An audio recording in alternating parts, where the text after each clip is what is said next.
अस्सलाम वालेकुम dear students. आज हम डिस्कस करेंगे स्लोप या gradient of force extension graph. तो ये जो फोर्स एक्सटेंशन ग्राफ है इसका हम स्लोप डिस्कस कर लेते हैं या इसका ग्रेडियंट डिस्कस कर लेते हैं।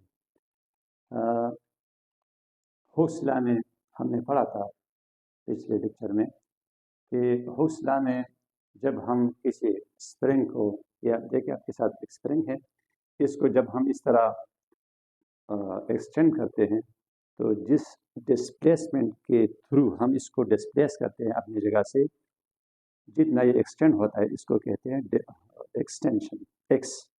तो जितना हम एक्सटेंशन बढ़ाएंगे इतना ही इसमें जो रीस्टोरिंग फोर्स है जो इसको वापस अपनी असली हालत पे ले आता है उतना ही रीस्टोरिंग बढ़ेगा।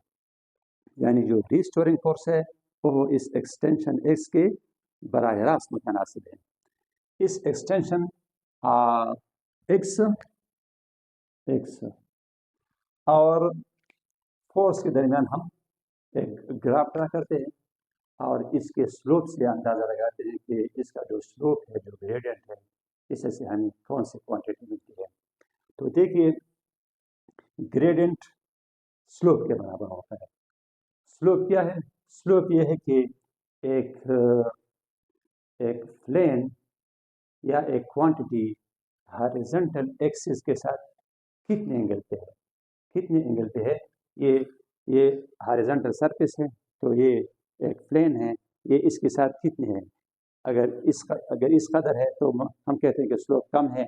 अगर हम एंगल को ज़्यादा कर लेंगे तो हम कहते हैं कि स्लोप क्या है, ज़्यादा है। तो ये हॉरिजॉन्टल के साथ जो एंगल बन रहा है, इस एंगल के बिना पर ये जो बॉडी जो स्लोप शो कर रहा है इसको हम स्लोप कहते हैं। तो फोर्स और एक्सटेंशन के दरमियान अगर हम ग्राफ ड्रा करना चाहें तो इसके लिए हमें पता है कि ग्रेडियंट बराबर है स्लोप के, और स्लोप का अंदाज़ा हम किस चीज़ से लगाते हैं? टेंजेंट थीटा से। मैंने आपको उस लेक्चर में ये भी बता दिया था कि स्लोप के लिए हम टेंजेंट थीटा क्यों लेते हैं। इसकी वजह यह है कि स्लोप का ताल्लुक, ये आपके साथ स्लोप है, ये स्लोप ज़ाहिर करता है। इसका ताल्लुक किस चीज़ से? इस स्लोप का ताल्लुक हो परपेंडिकुलर से, थीटा का सामने वाला बाजू परपेंडिकुलर होता है, तो इस थीटा का बाजू परपेंडिकुलर से है और किस चीज़ से है? बेस से। ये बेस है। सो टेंजेंट थीटा का ये जो स्लोप है इसका ताल्लुक परपेंडिकुलर और बेस से शुरू होता है, और जितना हम परपेंडिकुलर बढ़ाएंगे इतना ही आपका स्लोप बढ़ेगा। जितना हम परपेंडिकुलर को बढ़ाएंगे आपका स्लोप बढ़ेगा। और टेंजेंट थीटा वो ट्रिग्नोमेट्रिक फंक्शन है जिसमें बेस और परपेंडिकुलर दोनों शामिल है, क्योंकि टेंजेंट थीटा बराबर है base divide by perpendicular divide by base, perpendicular divide by base, यानी ये दोनों परपेंडिकुलर और बेस दोनों ट्रिग्नोमेट्रिक फंक्शन टेंजेंट थीटा में आते हैं। अगर साइन में ले लें तो परपेंडिकुलर आता है लेकिन बेस नहीं आता। अगर काज में लेते हैं तो बेस आता है तो परपेंडिकुलर नहीं आता।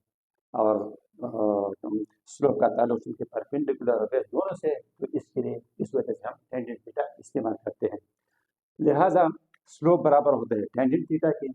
अब यहाँ पे देखिए इस एक्सटेंशन ग्राफ में मैंने देखी इस साइड पे फोर्स है, इस साइड पे एक्सटेंशन एक्स है। ये जो फोर्स है, फोर्स इस बाजू को मैं इधर ले आता हूँ, देखिए इधर ले आता हूँ, आपस में पैरेलल है। अगर इस वेक्टर को मैं यहाँ कर लूँ इधर तो कुछ फर्क नहीं पड़ता। ये भी एलॉन्ग वाई एक्सिस है, ये भी एलॉन्ग वाई एक्सिस है, तो ये फोर्स मैं यहाँ शो कर रहा हूँ। तो अब अगर मैं इस पॉइंट ओ को ए के साथ मिला दूँ तो मेरे साथ ये लाइन आ जाता है। सो ये लाइन ओ ए जो है ये अब क्या है? ये स्लोप है। ये आपके साथ क्या है? स्लोप है फोर्स और एक्सटेंशन का। ये क्या है? ये स्लोप जाहिर कर रहा है। सो ये जो आपके साथ ट्राइंगल बन रहा है, ओ ए बी ट्राइंगल बन रहा है, इस ट्राइंगल में टेंजेंट थीटा किस चीज़ के बराबर होगा? हम इस टेंजेंट थीटा की कीमत अब निकालना चाहते हैं।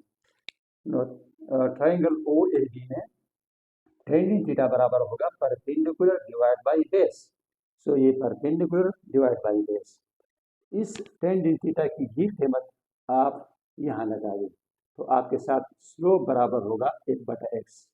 स्लोप की ही कीमत आप क्या करें, यहाँ इक्वेशन नंबर 1 में पुट कर लें, यानी पुटिंग इक्वेशन 4 इन इक्वेशन 1, तो आपके साथ क्या आएगा, आपके साथ ग्रेडियंट, ये ग्रेडियंट आएगा f/x के बराबर आएगा। अब आप अकॉर्डिंग टू हुक्स लॉ, हम पढ़ चुके हैं हुक्स लॉ में कि फोर्स बराबर है kx के। सो यहाँ से f/x कैलकुलेट कर ले, ये f है, x इधर ले आए, सो f/x बराबर होगा k के। f/x की ये कीमत आप क्या कर ले, यहाँ पुट कर ले, यानी पुटिंग इक्वेशन 6 इन इक्वेशन 5, तो आपके साथ ग्रेडियंट बराबर होगा, इसकी जगह k पुट कर ले, तो आपके साथ ग्रेडियंट बराबर हुआ k क्या है, स्प्रिंग कांस्टेंट है। तो इसका मतलब ये है कि जो ग्रेडियंट है फोर्स एक्सटेंशन ग्राफ का, वो ग्रेडियंट हमें क्या दे रहा है, स्प्रिंग कांस्टेंट। जो स्प्रिंग आप इस्तेमाल कर रहे हैं फोर्स एक्सटेंशन के लिए, तो उस स्प्रिंग का जो स्प्रिंग कांस्टेंट है के, वो आपको दे रहा है।